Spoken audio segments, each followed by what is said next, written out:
Let's move on and look at this headline in The Times. Westminster poised to intervene over gender bill assent. Now, there were mixed reactions. You heard them there in Holyrood when the Scottish Government passed a law to make it easier for people to legally change their gender in Scotland.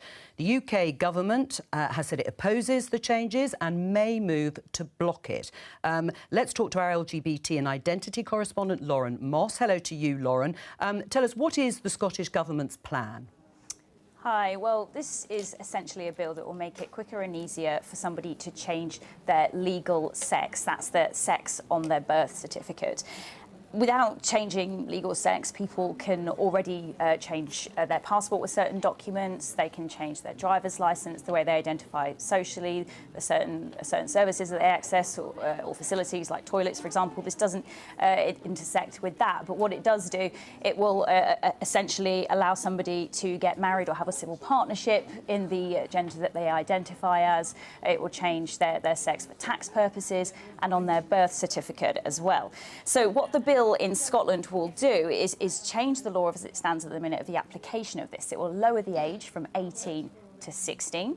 It will also remove the need for a medical diagnosis of gender dysphoria, which is the sense of unease a person feels if their gender identity does not match their biological sex. And it will also remove the wait time of 2 years that somebody would have to provide evidence that they've lived in what's called their acquired gender for, from 2 years to 3 months, with a 3-month reflection period afterwards. And to give you an idea of the numbers of how many people this could apply to, there are 30 gender recognition certificates issued in Scotland roughly every year now, and Scottish ministers predict this could have a tenfold rise from around 250 to 300 a year, which is something similar that's been seen in the Republic of Ireland, which introduced a similar sort of self-ID system and process back in 2015. So what's the UK's government response been to this, except, and on top of what I've already said, which is to block it in some way? Well, just because the bill was voted for before Christmas, it certainly doesn't mean that's the end of it by any stretch of the imagination, like what you were just saying then. It's about a month or 3 weeks now before it will then go to receive royal assent. And within minutes of this bill being voted for, the Secretary of State for Scotland, Alistair Jack, released a strongly worded statement saying the UK government had concerns about it, which we already knew, and were considering a number of issues around how it could intersect with the Equality Act, which the Scottish government doesn't have the power to pass any law which could interfere with the law around equalities. And one of the options they said they are considering is something called a Section 35 order under the Scotland Act. And what this effectively does would block this bill being passed or going for royal assent on the grounds that it would interfere with that law I just mentioned around equalities, which Scotland doesn't have the power to do. Now, this order has never been put forward before, so it would be quite unprecedented. If the UK government did do that, it's highly likely that Scottish government would then move for a judicial review, and we'd see all of this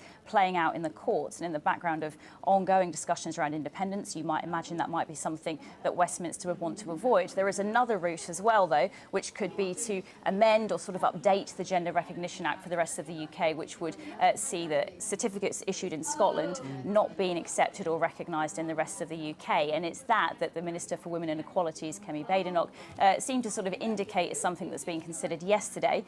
In a written ministerial statement, she said that the UK is going to update the list of countries that it accepts gender recognition certificates from. Now, at the minute, there are about 40 countries and overseas countries and territories where certificates are accepted in the UK without any additional paperwork. 11 or so of those have a self-ID process, like Denmark and Malta and Belgium, and the list hasn't been updated in over 10 years. And Kellie-Jay said they're now looking at this list because some of these countries don't have what she called robust processes in place, and they may have to meet additional requirements if those countries are then removed.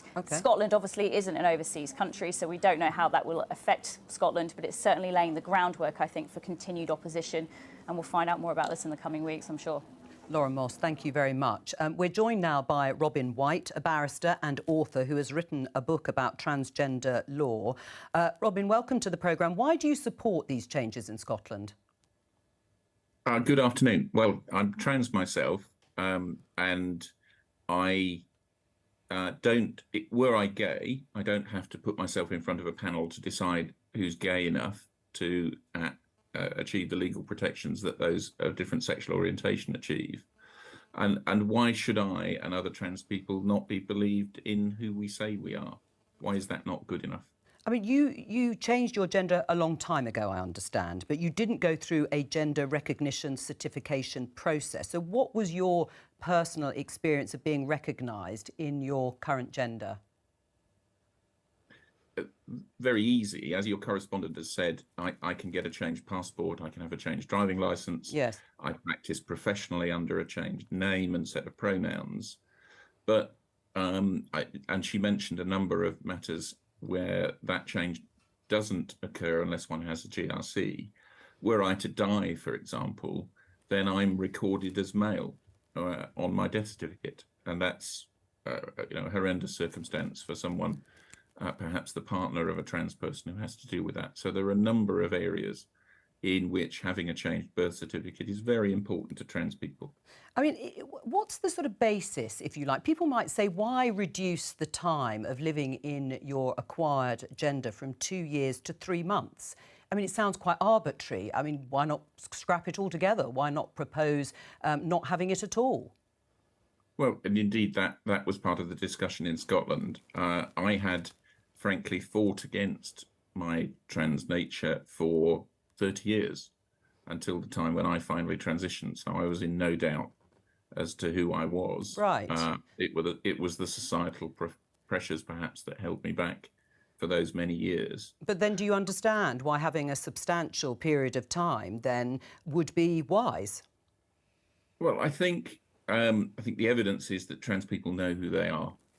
And I suspect that I support the compromise period of a short period of months, because it's a very important change. Yes. In someone's life, very significant change that someone needs to make. And it's not a change that should be entered into lightly. And the Scottish arrangements obviously involve a statutory declaration. It's a very significant public statement, All right. public legal statement. And that isn't entered into by anybody lightly or on a whim. Right, OK. Well, Robin, stay with us because we're going to open it up to the rest of the panel. Siobhan, is the Scottish Government right to make it easier for people to legally change gender? It's not. I personally wouldn't remove the doctors, the additional step with the doctors. The medical diagnosis. That's my personal. I haven't gone through all the debates and proposed legislation, but I think in terms of whether it's reasonable for Westminster and the Prime Minister and the ministers here to be looking at this, where there is a clash or an incompatibility with established legislation like the Equalities Act, yes, or where there are genuine concerns being raised by women and girls about safety issues, I think it's fair that ministers here should look at those issues. And we're very keen to have laws that make women feel safe where it's public sexual harassment on the street. So I think this is something that has to be looked at very carefully. And that, whether it's blocked or not is a whole different ballgame. But I think it's right that they look at it. Right. Well, I mean, what's wrong with looking at it? I mean, there is a difference here, isn't there, between what the Scottish Government has done in terms of passing this law and what the UK Government says could be in conflict with the law here. There's often differences between the approach of the Scottish Government and the approach of the UK Government. I must say I welcome that. We've just had that discussion about strike action and employment relations. That's another example of very different approaches. But in Scotland, I think that, let's pull this back to what has actually happened in the Scottish Parliament. So the democratically elected MSPs in the Scottish Parliament have voted for this course of action. That is what should happen. That's a proposal that was in the manifestos of 4 of the 5 parties in the Scottish Parliament. It has support of members of all of these parties, and it's very clearly the will of the Scottish Parliament. And is it right for the UK Government, in the way Siobhan has just said, to raise concerns because they think it might be in conflict with equality law here? Well, I don't think it is in conflict with equality law here. And what I would also say to Siobhan, in terms of the medical dysphoria issue that she would like to see retained, that the World Health Organisation doesn't support that as the way forward. It's what the Scottish Government is looking to do, with the support of the MSPs across the Parliament who voted with them, is to make this process simpler for a group of people who are in a really marginalised position in society. We've heard from your previous correspondence that this is a very small group of people who will be affected by this, but at present, the circumstances that they are forced to deal with make life more difficult for them than it needs to be. But there are concerns on the other side, as you know, and we've discussed on this programme before. But Zoe, the United Nations High Commissioner, agrees very much with Robin White and Kirsten Oswald that there isn't any evidence, he says, in countries where it's easier to change gender results in abuse of the system by predatory males. Are you reassured by that? No, and also he may say that, but I mean, actually, even Sonia wrote a brilliant article recently about this, which says there are plenty of incidents of that exact thing happening. And it's also, that's not really how law and safety works. If you have a system that can easily be abused, once a law changes, it almost invites in abuse, then I think you absolutely should be concerned. And I think we need to boil this. I mean, the point of this is that the arguments against having a pretty stringent medical analysis of a diagnosable medical condition, gender dysphoria, seem to be really strong when you think of all the people, all the women and girls who may think, well, actually, I'm not sure I feel comfortable having someone who's just self-ID'd come into my changing room and seeing my small daughter naked when they've got male genitalia. I mean, that's literally what it does boil down to. It makes it much easier for that to happen. Even, of course, the vast majority of people who would never dream of doing something like that, that's not what they're in it for. But, you know, Robin's comparison to being gay, I think that's slightly misleading because gay does not have anything to do with the spaces you're allowed into. Right. I mean, it is true. The UN Special Rapporteur, someone different on violence against women and girls, Reem Al-Salem, said last year it would potentially open the door for violent males who identify as men to abuse the process of acquiring a gender certificate and the rights that are associated with it. Violent men are a problem. None of us, I suspect, on this panel and are you opening the door to them having an extra opportunity? No, violent men don't need a gender recognition. Can I just come in on that? Finish, and then you'll have an opportunity. Sorry, I promise. I'll let you come back in. To come in. You know, I'm sure that we all will and we all should. Violent men are the problem here. A gender recognition certificate will not change people's access to single-sex spaces. It won't change the difficulties that we all face because of the worries that I'm sure we all have about male predators and violent men. Well, this is just a different issue, and let me just pause there. on the safety of women and girls. Well, why do you say it won't change? I mean, Sonia, you obviously think it will. Well, as a journalist who's written about this, I've canvassed a wide range of legal opinion. Several expert discrimination lawyers that I've spoken to say that, and it was confirmed by a very clear legal judgment in Scotland, that whether or not you have a gender recognition certificate changes the threshold at which it becomes permissible and lawful to exclude somebody who's biologically male from a female-only space. Coming to this point about predatory men, it's common sense, right? If you're a male sex offender and you get off on voyeurism, or exposure, the fact that you can get a certificate on the basis of self-ID with no medical diagnosis, declare yourself legally female for the purposes of the law, and then that gets you access to certain female-only spaces, you know, that, of course men are going to use that in bad faith, and it has happened. So, for example, in California, in a Californian spa, somebody who we now know is a registered male sex offender exposed himself in a female-only changing room that included a teenage girl. When a woman complained, she was called transphobic. That's a woman, you're transphobic. Well, Robin, let's get Robin's response. Listening to that mixed range of views, but particularly on the points about whether it will be abused, this change in the system or a relaxation in the law. We should make law based on evidence, and good journalists and, frankly, good politicians should be reassuring people and not promoting the stories that cause concern. But are you saying those stories aren't happening? Now, do let me work through the point. Yeah. So we already have about 230 million people who live under a system where gender can be self-declared.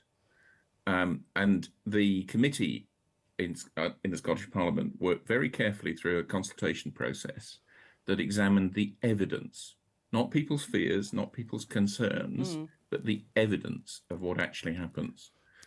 And the good old paragraph 472, sorry, I'm a lawyer, of the report at stage 1 ends by saying that there was no concrete example brought forward to the committee. All right. The the UN expert on sexual orientation and gender identity said very clearly that there was no evidence of making the process complex. All right. To change let me let Sonia respond, because I read that, and that is true. And that consultation by the Scottish Parliament has been widely criticised as not being fair and balanced. What MSPs in favour of this legislation have said, they've said there's no evidence, there's no sort of academic studies. There are individual cases of this happening. They've been dismissed as anecdote. The issue is that in a lot of countries where self-ID exists, if someone legally changes their sex, those crimes are recorded as female crimes, even if that person is biologically male. These things are not being tracked. So it is wrong to say that there is zero evidence. An absence of robust academic evidence does not mean that there is no evidence that this brings risk. When you're looking to change the law... Well, let Robin respond. Sure. On the very day that I gave evidence, there was evidence by 3 academics recorded in the committee proceedings who had studied these matters elsewhere. And you don't make law based on anecdotes or single instances. If a single red-headed person happens to be a criminal, we don't criminalise all red-headed people. The Scottish Government, as part of the process, announced that there would be changes to the statutory instruments that deal with sex offenders in Scotland, sex offenders, not trans people, that would mean that there were opportunities to block or delay or interfere with them gaining a gender recognition certificate. All right. So the Scottish Government is dealing with it where it should be. And a lot of people don't think those safeguards are worth the paper they're written on, because they rely on people coming forward and declaring that they are a sex offender. There's also a lot of men who commit sex offences who aren't convicted, because a tiny proportion of sex offences like voyeurism and exposure actually see a day in court. But we are talking about a conviction. But we are talking about a group of vulnerable people, transgender people, for whom this is an intrusive and very long process, as transgender people would argue. Is it not right to at least look at making it easier? No, well, why? Okay, so is it, given that now we live in times when there's a range of experts, extremely highly trained psychologists and doctors who focus exclusively on gender dysphoria and gender identity problems, I obviously, having not transitioned, couldn't say whether it really is so terrible and intrusive, but my understanding is that it probably is a process that if you had experienced gender dysphoria from toddlerhood or early childhood, which is in the scientific literature, when gender dysphoria tends to be diagnosed, you will be thrilled to have medical intervention that confirms your dysphoria and affirms your gender identity. So this idea that it's so terrible that we ask people to go through, when given that you live in a society and the risks are so obvious to women if this is self-ID goes ahead, I know, Kirsten, are you prepared to take those risks? Is it worth taking those risks? I think it would be important to quantify what these risks are. Trans people are of themselves as a group not a risk. The risk that I think we will all agree on is predatory and violent men. That is the risk. But there's also a dysphoria thing here. If I can continue, what we need to do is just to maybe go back and reflect on what has happened here. The Scottish Parliament has voted for measures which were widely supported deeply unpopular with the Scottish public. Significant and lengthy consultation, after taking significant expert guidance. All right. That's as things should. No, and you say that, but hang on, I just want to get Robin's... And the measures should therefore be brought into place, and I think that it is a progressive and sensible measure to make that better for a marginalised for young people who are too easily and too hastily transitioning. We know this now. The medicine and the treatment, the way of thinking about gender dysphoria. I actually think there's a very good compromise and trans people often say we should slow down the process. Like it's not a clear-cut thing that all. Well, let me get Robin's response to your thing about the dysphoria. I mean, would it be useful? Isn't it useful, Robin, to have a medical diagnosis for people who perhaps aren't sure or want advice and guidance through this process? Firstly, the waiting times for trans people are unbelievably long. So the numbers of the appropriately trained medical professionals are completely inadequate to deal with trans people's needs in the UK. But it's not, I think we are making the move from regarding being trans as being some sort of medical condition, exactly as we did with being gay, to understanding that it is part of the rich tapestry of human life and that some people are trans. Sonia. We need to get over that. Of course, some people are trans. This is about balancing the rights of different marginalised groups, including women using domestic abuse services, for example, and marginalised people who may be trans. I think there's a really good compromise here. I've got no issue with gender self-ID, a legal recognition of someone's gender. It would sort out the death certificate issue, which I think is very important that Robin mentioned. But we have to be clear that legally changing your gender does not change your sex for the purposes of the Equality Act and does not affect the law on single-sex services, which are really important for marginalised women. That's a great way of balancing everyone's rights, but the Scottish Government haven't done that and they've refused to look at those sorts of compromises. Should the government block this? I think it's really tricky because I think it does lead to a big constitutional showdown and in some ways plays into Sturgeon's hand. But the fact of the matter is it does interfere with the operation of the Equality Act. So on a point of principle, I think the government does need to step in for the sake of, you know, balancing rights of different groups here. I think there's a really interesting legal position because if the Badenoch solution goes ahead... Kemi Badenoch, yes, the Minister. And we revise the list of countries, and presumably include Scotland, from which a GRC will not be accepted because many countries have moved now to a self-declaration model. It's going to be very hard when the government, if the government think about the Section 35 issue, which they've got about another week to do, because if they have stopped Scottish gender recognition certificates having any effect in England, how are they going to argue that Section 35, invoking Section 35 is justified because there will be no effect. All right. It's going to be really interesting Robin, next week. Robin White, thank you very much for joining us. We've